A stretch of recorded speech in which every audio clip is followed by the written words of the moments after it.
उन्होंने बार बार लड़कियों की रिपोर्ट्स में लिखा है कि मैल न्यूट्रिशन तक हुआ है। 2 लड़कियां हैं गीता और श्रुति, उनकी फाइल्स में साफ लिखा हुआ है कि मैल न्यूट्रिशन की वो शिकार थी। कहाँ लड़कियों को रखा हुआ है और 200-300 लड़कियां 300 लड़कियां यहाँ पे हैं, महिलाएं हैं यहाँ पे, उनके लिए एक भी एसी नहीं लगा हुआ। दिल्ली के आशा किरण शेल्टर होम में हुई हालिया मौतों से हर कोई हैरान है।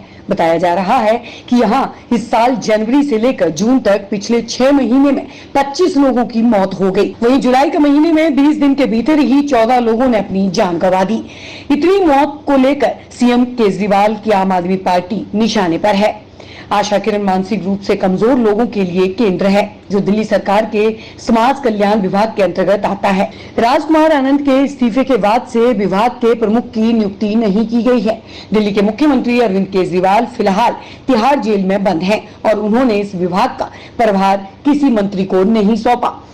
ऐसे में आशा किरण शेल्टर होम में हुई इतनी मौतों पर दिल्ली कांग्रेस और बीजेपी दोनों ही हमलावर हैं।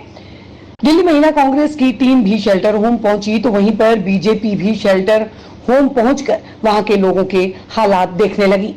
वहीं इस मामले को तूल पकड़ता देख दिल्ली सरकार ने मजिस्ट्रेट जांच के आदेश दिए हैं। उधर दिल्ली के एलजी वीके सक्सेना भी एक्शन मोड में आ गए। एलजी ने साफ किया कि 1 सप्ताह के भीतर जिम्मेदारी तय की जाए और यहाँ के व्यवस्थक के खिलाफ तुरंत कार्रवाई शुरू की जाए। एलजी ने इसके साथ ही कहा कि ऐसे सभी शेल्टर होम की जांच होनी चाहिए। वहीं जिन व्यक्तियों की मृत्यु हुई है उनके रिश्तेदारों से संपर्क किया जाए और उन्हें उचित मुआवजा दिया जाए। आशा किरण शेल्टर होम को लेकर आरोप लगाया जा रहा है कि वहां बच्चों को सिर्फ आधा ही खाना दिया जाता था। इसके साथ ही यहाँ पीने का पानी भी साफ नहीं मिल रहा था। आशा किरण के सीएमओ अशोक कुमार का कहना है कि खाने की क्वालिटी सही नहीं थी। इसके साथ ही ये दक्षता और क्षमता से ज्यादा लोगों को भी रखने का आरोप है। इस शेल्टर होम में 500 लोगों की कैपेसिटी है, जबकि अंदर 900 से ज्यादा लोगों को रखा गया था। राष्ट्रीय महिला आयोग की अध्यक्ष रेखा शर्मा ने फैक्ट फाइंडिंग टीम के साथ आशा किरण शेल्टर होम का दौरा किया।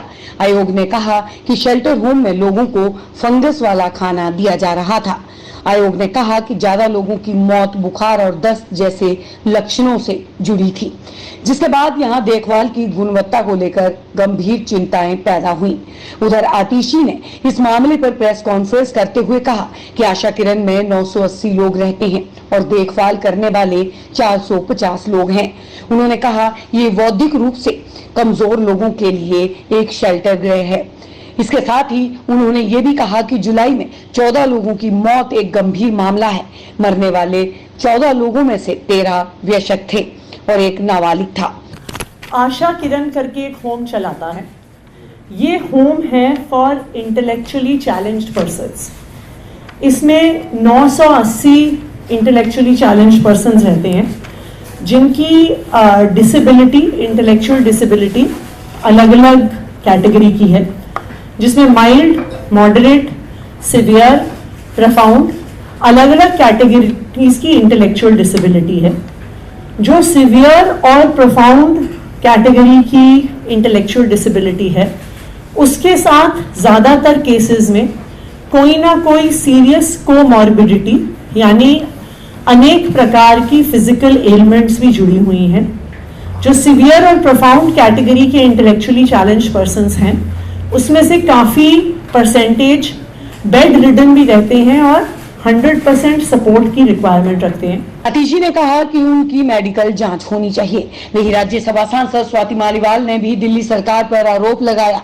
उन्होंने कहा कि जब वो दिल्ली महिला आयोग के अध्यक्ष थी, तब भी शेल्टर होम में 2 महीने में 11 रहस्यमयी मौतें हुई थी। उन्होंने ट्वीट कर कहा, मैं अभी आशा किरण का निरीक्षण करके आ रही हूँ, ये सच में मौत का घर है। उन्होंने बार बार लड़कियों की रिपोर्ट्स में लिखा है कि मैल न्यूट्रिशन तक हुआ है। 2 लड़कियां हैं गीता और श्रुति, उनकी फाइल्स में साफ लिखा हुआ है कि मैल न्यूट्रिशन की वो शिकार थी। यहाँ तक कि जब डॉक्टर से बात करी गई है तो उन्होंने बताया है कि 30% लोग, जो 1000 लोग यहाँ रह रहे हैं, उनमें से 30% के करीब लोग मैल न्यूट्रिशन के शिकार हैं। उनकी BMI 18 से कम है। 20% को अलग अलग तरीके की स्किन डिजीजेज हैं। अंदर जब मैं गई, एक छोटे कमरे में 46 महिलाओं को रखा हुआ है, बिस्तर एक भी नहीं है और उनको नीचे बिना किसी गद्दे के सुलाया जाता है। हालात ये हैं कि अगर वो 46 लड़कियां लेट जाए तो बिल्कुल एक के ऊपर एक सोएंगी तब जाके वो सो पाएंगी। ये हाल हो रखा है। उनमें से 2 लड़कियां जो मरी हैं, पुष्पा और गीता, दोनों लड़कियों को बेड सोर्स थे। उनकी जो फाइल पढ़ी है मैंने, उसमें साफ डॉक्टर ने लिखा हुआ है कि ये पर्सनल हाइजीन किसके नेग्लिजेंस से हो रहा है, क्यों ये नेग्लिजेंस हुई, बेड सोर्स होने का क्या मतलब है। ये हालात हो रखे हैं। इतनी गर्मी के अंदर इंसान खड़ा नहीं हो पा रहा। जो एडमिनिस्ट्रेटिव ऑफिस है वहां पे एसी लगा हुआ है, लेकिन जहां लड़कियों को रखा हुआ है और 200-300 लड़कियां 300 लड़कियां यहाँ पे हैं, महिलाएं हैं यहाँ पे, उनके लिए एक भी एसी नहीं लगा हुआ।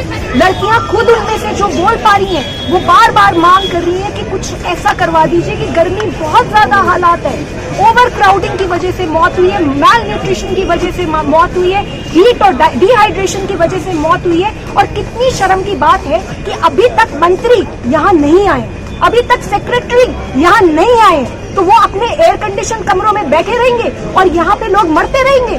कितनी शर्म की बात है। मेरे हिसाब से तुरंत FIR होनी चाहिए। ये जितने भी लोग इन्वॉल्व हैं, जिनके भ्रष्टाचार के चलते, जिनकी लापरवाही के चलते आज ये मौतें हुई हैं, इन सब के ऊपर सख्त से सख्त कार्रवाई होनी चाहिए। मैं एक रिपोर्ट बना रही हूँ और मैं ये मुद्दा पार्लियामेंट में जरूर उठाऊं। लड़कियां भूखमरी, गर्मी और ओवर क्राउडिंग यानी कि ज्यादा भीड़ की वजह से मरी हैं। 280 महिलाओं को 6 छोटे कमरों में रखा हुआ है और गर्मी और उमस हद से ज्यादा है। डॉक्टर बता रहे हैं कि 30% लोग भूखमरी के शिकार हैं। 20% को ठीक से रखरखाव न होने के कारण त्वचा रोग है। जो मरे उनके बोर्ड सोर्स तक हो रखे हैं। ताजा तरीन खबरों को जानने के लिए अभी टाइप करें दिव्य दिल्ली न्यूज। नीचे दिए गए सब्सक्राइब बटन को दबाएं और नोटिफिकेशन के लिए दिए गए बेल आइकन को क्लिक करें। हमारे वीडियोस को लाइक, शेयर और कमेंट करना ना भूलें।